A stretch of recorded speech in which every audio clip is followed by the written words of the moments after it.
बिस्मिल्लाहिर्रहमानिर्रहीम। मीज़ाब चैनल के मुअज़्ज़िज़ सामीन अस्सलाम वालेकुम। वीडियो शुरू करने से पहले आप दोस्तों से एक छोटी सी गुजारिश, अगर आप मेरे चैनल पर नए हैं और चैनल को सब्सक्राइब नहीं किया तो सब्सक्राइब करें और साथ में लगे घंटी के बटन को ज़रूर दबाएं ताकि हर नई वीडियो का नोटिफिकेशन आप दोस्तों तक सबसे पहले पहुंच सके। दोस्तों वीडियो अच्छी लगे तो इसे लाइक और अपने दोस्तों के साथ शेयर भी लाजमी किया करें। चलिए दोस्तों बढ़ते हैं अपनी आज की एपिसोड की तरफ।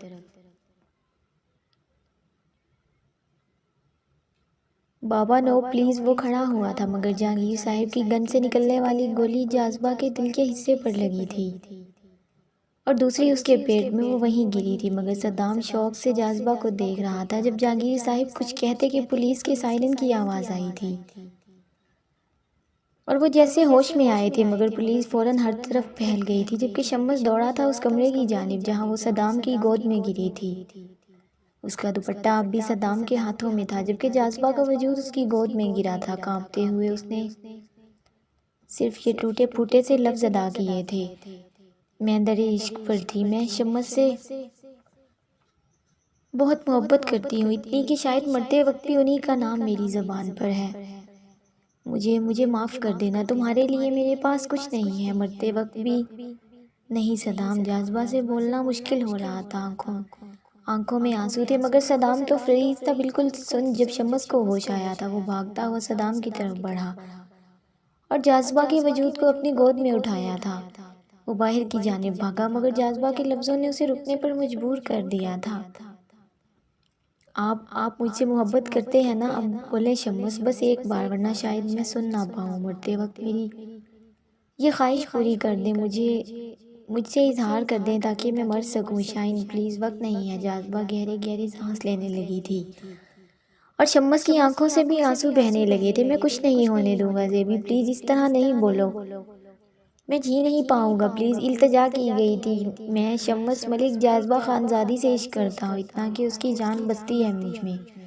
मेरी अभी शम्स के अल्फाज भी मुकम्मल नहीं हुए थे कि जाज़बा का हाथ जो शम्स के चेहरे पर था गिर पड़ा था और शम्स सुन सा रह गया था, बिल्कुल सुन, ऐसे जैसे उसके जिस्म में रूह ना हो, एक मुजस्समा हो कोई हो। सद्दाम वहीं बैठा था, हाथ में दुपट्टा लिए, जबकि उसकी शर्ट पर खून लगा था। उसे जाज़बा के अल्फाज याद आ रहे थे। एकदम उसे होश आया था और वो भागा था बाहर की जानिब। जहांगीर साहब को पुलिस ले गई थी। सद्दाम शम्स के पास आया जो सुन सा खड़ा था। पुलिस वाले कुछ बोल रहे थे उसे, मगर शम्स सुन ही नहीं रहा था। वो जाज़बा की बंद आंखें देख रहा था। इंस्पेक्टर ने उसे जाज़बा को लिया था और हॉस्पिटल की जानिब बढ़ा। जब शम्स भागा था उसके पीछे। सद्दाम की हालत इस समय मुख्तलिफ ना थी। दोनों ही एक ही शख्स से इश्क करते थे और दोनों की सांसें इसमें उसमें बसती थी। हॉस्पिटल जाकर जो डॉक्टर ने कहा वो उन दोनों के लिए नाकाबिले कबूल था। शम्स किसी हारे हुए इंसान की तरह घर पहुंचा था, जबकि सद्दाम जाज़बा के वजूद के साथ लगा था। जहांगीर साहब अपना असर और रसूख इस्तेमाल करते बाहर आ चुके थे। शम्स ने बहुत कोशिश की थी, मगर बहुत ऊंची जगह से ऑर्डर आया था तो इंस्पेक्टर कुछ ना कर सका। घर में जहां इस वक्त लीजा डेविड और नाजिश दरियाब साहिब के साथ आए थे, मगर यहाँ किसी को ना पाकर परेशान हुए। और पूरे 3 घंटे के बाद जब घर में एम्बुलेंस दाखिल हुई तो दरियाब साहिब के साथ ही परेशान हुए। पर अंदर से निकलने वाले वजूद को देखकर सबकी सांसें अटक गई थी।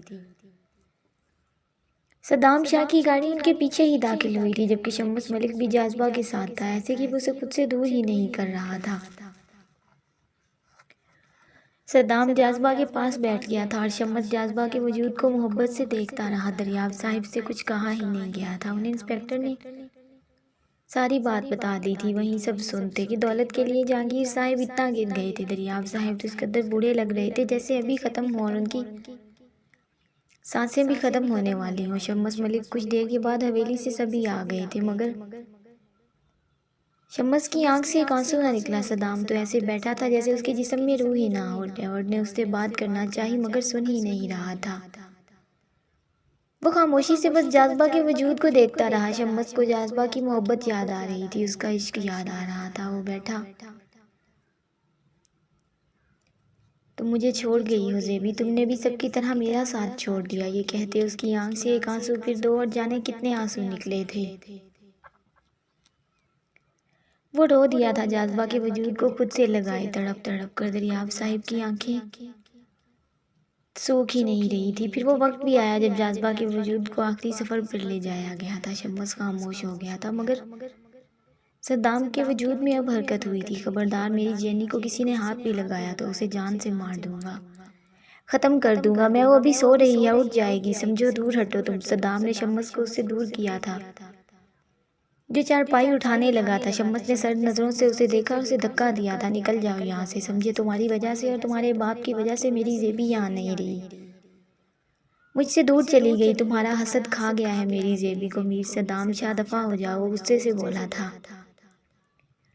जबकि अरसल ने उसे रोका और सद्दाम को घर से बाहर निकलवा दिया था। हमजा अपने भाई की हालत देखता उसके पास पहुंचा था, क्योंकि शाह हवेली के मकीनों को शम्स ने अंदर नहीं आने दिया था। उनकी गाड़ियां बाहर ही खड़ी थी। नाया साथ नहीं आई थी, बाकी सब थे। जबकि गफ्फार शाह को हार्ट अटैक हुआ था तो जरीना बेगम और वो हॉस्पिटल में थे। भाई संभाले खुद को प्लीज़। हमजा ने उसे रोका था, जो बिखर रहा था, आंसू आंखों से रवा थे। कुछ देर के बाद जाज़बा को ले जाया गया तो सद्दाम की हालत बुरी हो चुकी थी, इतनी कि वो चीख रहा था, तड़प रहा था। हमजा, छोड़ो मुझे, वो मेरी जेनी को ले जा रहे हैं,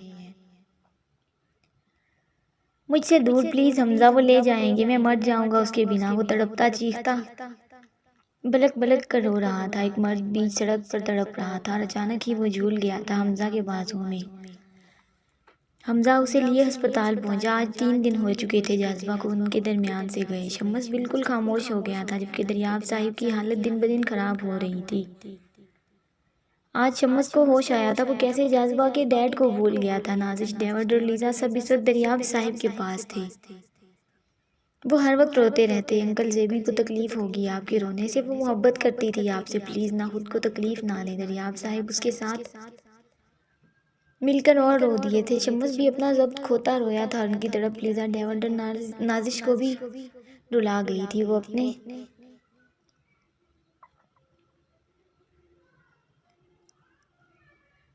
मेरी बेटी को मोहब्बत रास नहीं आई है। पाकिस्तान जब से आई अपने साथ दुख ही लेकर गई है। मुझे यहाँ नहीं रहना, मैं जा रहा हूँ, दरियाब साहिब ने कहा तो शम्स ठहरा था और कुछ सोच कर बोला, अंकल आप नहीं, मैं भी चलूँगा, आपको अकेला नहीं छोड़ सकता, आप मेरी जेबी की ज़िंदगी थे। ये कहते हुए वो खड़ा हुआ था।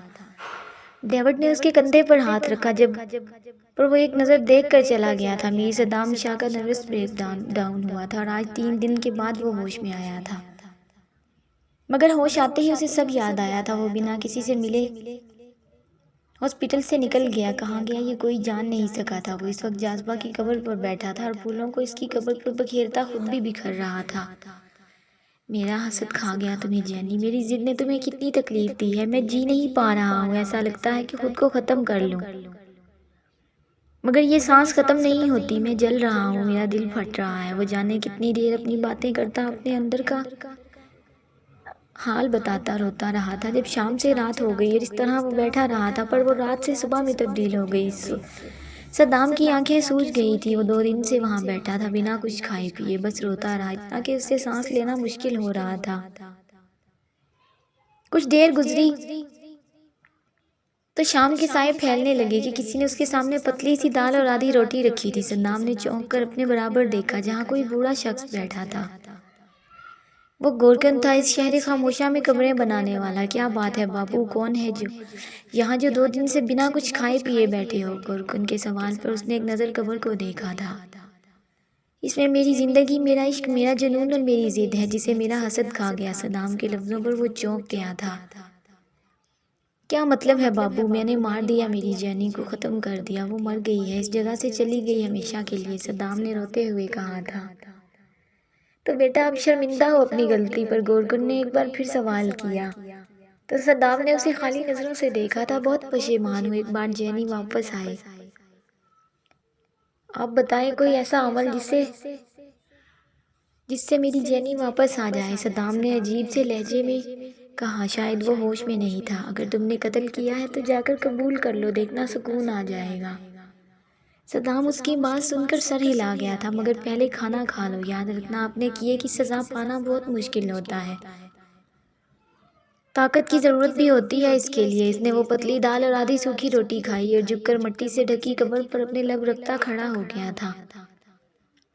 वो दीवाना था, पागल, जो इश्क की इंतहाओं से बहुत आगे चला गया था। कुछ देर के बाद वो पुलिस स्टेशन पहुंचा तो उसे देखकर सबने अजीब मुंह बनाए। उसकी हालत ही ऐसी थी, बड़ी हुई दाढ़ी, बिखरे अजीब बाल, गहरे सुर्ख आंखों से वो कोई मलंग ही लग रहा था। अंदर दाखिल हुआ तो एक तरफ बैठा इंस्पेक्टर उसे देखकर सीधा हुआ था। जी क्या हुआ? सद्दाम से उसने पूछा तो सद्दाम ने खाली नजरें उस पर गाड़ी थी। मैंने एक कत्ल किया है, अजीब से लहजे में कहता वो इंस्पेक्टर को चौंका गया था। ओ भाई, जानते हो क्या बोल रहे हो? अच्छा, वैसे किसका कत्ल किया है और आला कत्ल कहाँ है? उसने सवाल किया तो एक बार वो चौंका और नमी वाली आवाज में बोला था, मैंने किसी चीज़ से नहीं मारा। वो मेरी मोहब्बत, मेरे इश्क, मेरे जुनून की भेंट चढ़ गई। मेरा हसद उससे निकल गया है। आंसू निकल कर उसकी बड़ी हुई मुलगजी सी दाढ़ी में जज़ब हुआ था। अरे भाई, निकल यहाँ से, ये पुलिस स्टेशन है, कोई ज़मीर की अदालत नहीं, जाओ यहाँ से, इंस्पेक्टर ने कहा तो वो हवालदार से प्यार से बाहर छोड़ आया था। वो ऐसे ही सर हिलाता चला गया और फिर से कब्रिस्तान पहुंचा। तुम फिर आ गए हो, क्या हुआ? गोरकन ने इसे देखा तो बोला, हाँ बाबा, वो कहते हैं जाओ, मैं क्या करूं, मुझे सुकून नहीं मिल रहा, मैं जैनी के पास जाना चाहता हूँ। उसके अंदाज पर गोरकन ने उसे अपने पास ही बिठाया और बोला, क्यों मना कर रहे हैं, तुमने कत्ल किया है। गोरकन उलझा था। नहीं, वो मेरी हसद की वजह से मर गई है, मैंने नहीं मारा। वो रोया था और अपना मुंह हाथों में छुपा लिया था। गोरकन को उसके हाल पर तरस आया था। तुम यहाँ बैठो, बाहर मौसम ठीक नहीं है। वो उसे अपने टूटे से घर में बिठाकर बोला और कुछ खाने को लाया था। खाना खाओ और अल्लाह से दिल लगाओ, बहुत सुकून मिलेगा, देखना तुम कितने पुरसुकून होते हो। वो खाना रखते हुए बोला तो सद्दाम ने सर हिला दिया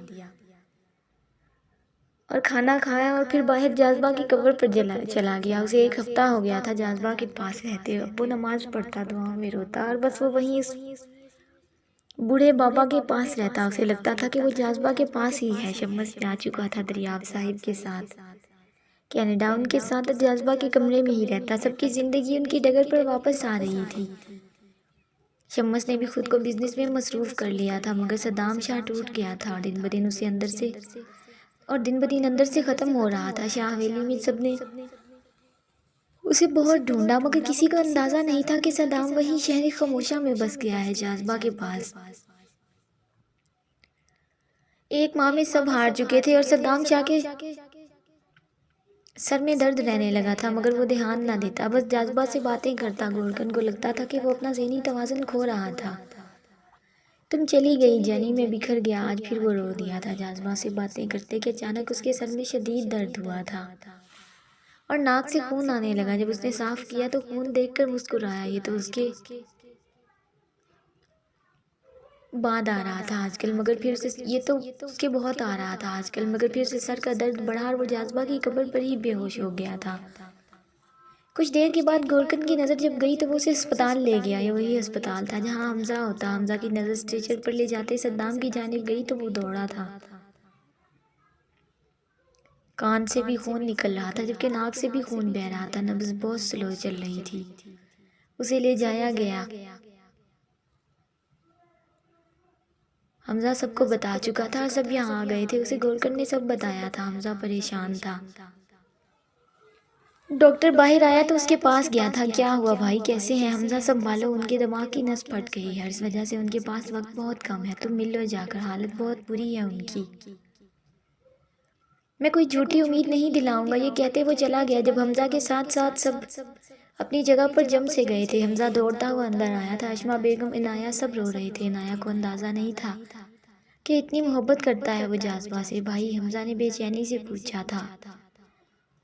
वो हमजा की जानिब देखते सद्दाम ने कहा था, मुझे जैनी के पास ले जाना, मुझे उसके साथ रहना है, प्लीज़ हमजा। ऑक्सीजन मास्क के साथ वो कहता तड़पा था। हमजा ने फ़ौरन हाथ थामा था।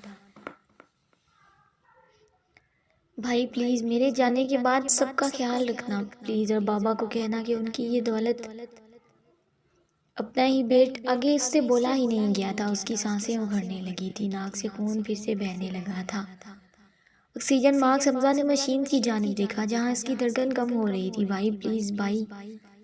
नहीं, उसका जुमला अधूरा रह गया था। सद्दाम का हाथ बेजान हुआ था, जबकि दरवाजे की जानिब खड़े गफ्फार शाह और जहांगीर शाह तड़प उठे थे। आज वो चला गया था। शायद वो जाज़बा की दूरी बर्दाश्त नहीं कर पाया था। उसका इश्क, उसके जुनून ने उसे अब सुकून दे ही दिया था और सबको पीछे छोड़ वो जज्बा के पीछे ही रवाना हो गया था। इस दुनिया को छोड़कर आखिरी चीज उसके सामने जज्बा का मुस्कुराता चेहरा था, जो मुस्कुराई थी और उसकी आंखें नम हुई थी। कैसी लगी एपिसोड दोस्तों, कमेंट बॉक्स में ज़रूर बताइएगा। उम्मीद है मेरे पिछले नावल्स की तरह आपको ये नावल भी बहुत पसंद आएगा। अगर आपने मेरे चैनल को सब्सक्राइब नहीं किया है तो सब्सक्राइब करें और साथ में लगे घंटी के बटन को ज़रूर दबाएं। मिलते हैं ऐसे ही किसी और नावल में, तब तक के लिए अपना ख्याल रखें और दुआओं में याद रखें। अल्लाह हाफिज़।